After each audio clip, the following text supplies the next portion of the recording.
राधे राधे सभी को। मैं आपको ज्येष्ठ माह की एकादशी के बारे में बता रही हूँ। इस बार जो एकादशी आने वाली है उसका नाम अपरा एकादशी या उसको अचला एकादशी कहते हैं। अपरा एकादशी व्रत इस बार 2 दिन किया जाएगा। ज्येष्ठ मास की पहली एकादशी को अपरा एकादशी कहा जाता है। ब्रह्म पुराण में अपरा एकादशी का बहुत ही महत्व बताया है और इस दिन माँ भद्रकाली की पूजा करना बहुत ही शुभ माना जाता है। इसे जल क्रीड़ा एकादशी के रूप में भी जाना जाता है। अपरा एकादशी का व्रत पालन करने से व्यक्ति के जीवन में खुशहाली आती है। आइए जानते हैं इस एकादशी का महत्व और इसके समय और मुहूर्त के बारे में। हिंदू कैलेंडर के अनुसार वर्ष 2024 में अपरा एकादशी व्रत 2 दिन 2 जून और 3 जून को रखा जाएगा, जिसमें 2 जून को स्मार्त या गृहस्थ और 3 जून को वैष्णव धर्म को मानने वाले अपरा एकादशी का व्रत रखेंगे। अपरा एकादशी मुहूर्त रविवार 2 जून 2024 के लिए। स्मार्त एकादशी तिथि का प्रारंभ 2 जून 2024 को सुबह 5:04 से होगा। एकादशी तिथि का समापन 3 जून 2024 को दोपहर 2:41 पर होगा। स्मार्त या गृहस्थों के लिए अपरा एकादशी पारण समय 3 जून 2024 सोमवार को। व्रत तोड़ने या पारण का समय 3 जून को सुबह 8:05 से 8:10 तक रहेगा। पारण के दिन हरिवासर समाप्त होने का समय सुबह 8:05 पर रहेगा।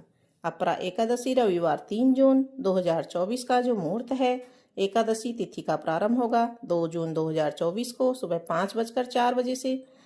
एकादशी का समापन होगा 3 जून 2024 को अपराह्न 2:41 पर।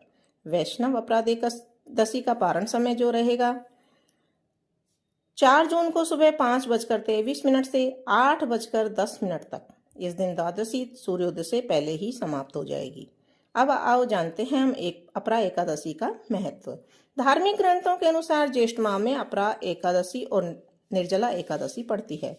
मान्यता है कि यह एकादशी मनुष्य को अपार खुशियों की प्राप्ति देने वाली मानी गई है, समस्त पापों से मुक्ति दिलाती है। हिंदी में अपार शब्द का अर्थ असीमित होना कहा गया है, अतः इस व्रत को करने वाले को असीमित धन की प्राप्ति होती है। इसी कारण इसे अपरा एकादशी व्रत कहा जाता है। दूसरे अर्थ में यह व्रतधारी को असीमित लाभ देने वाली भी होती है। अपरा एकादशी व्रत की पूजा विधि इस प्रकार से करें आप। अपरा एकादशी व्रत का करने से लोग पापों से मुक्ति पाकर भवसागर से तर जाते हैं। इस व्रत की पूजा विधि इस प्रकार है। अपरा एकादशी से 1 दिन पूर्व यानी कि 10वीं को शाम को सूर्यास्त के बाद भोजन नहीं करना चाहिए। रात्रि में भगवान का ध्यान करते हुए सोना चाहिए। एकादशी के दिन प्रातःकाल स्नान के बाद भगवान विष्णु का पूजन करने चाहिए। पूजन में तुलसी, चंदन, गंगाजल और फल का प्रसाद अर्पित करना चाहिए। व्रत रखने वाले व्यक्ति को इस दिन छल, कपट, बुराई और झूठ नहीं बोलना चाहिए। इस दिन चावल खाने की मनाही होती है। विष्णु सहस्त्र नाम का पाठ करना चाहिए। एकादशी पर जो व्यक्ति विष्णु सहस्त्र नाम का पाठ करता है उस पर भगवान विष्णु की विशेष कृपा होती है।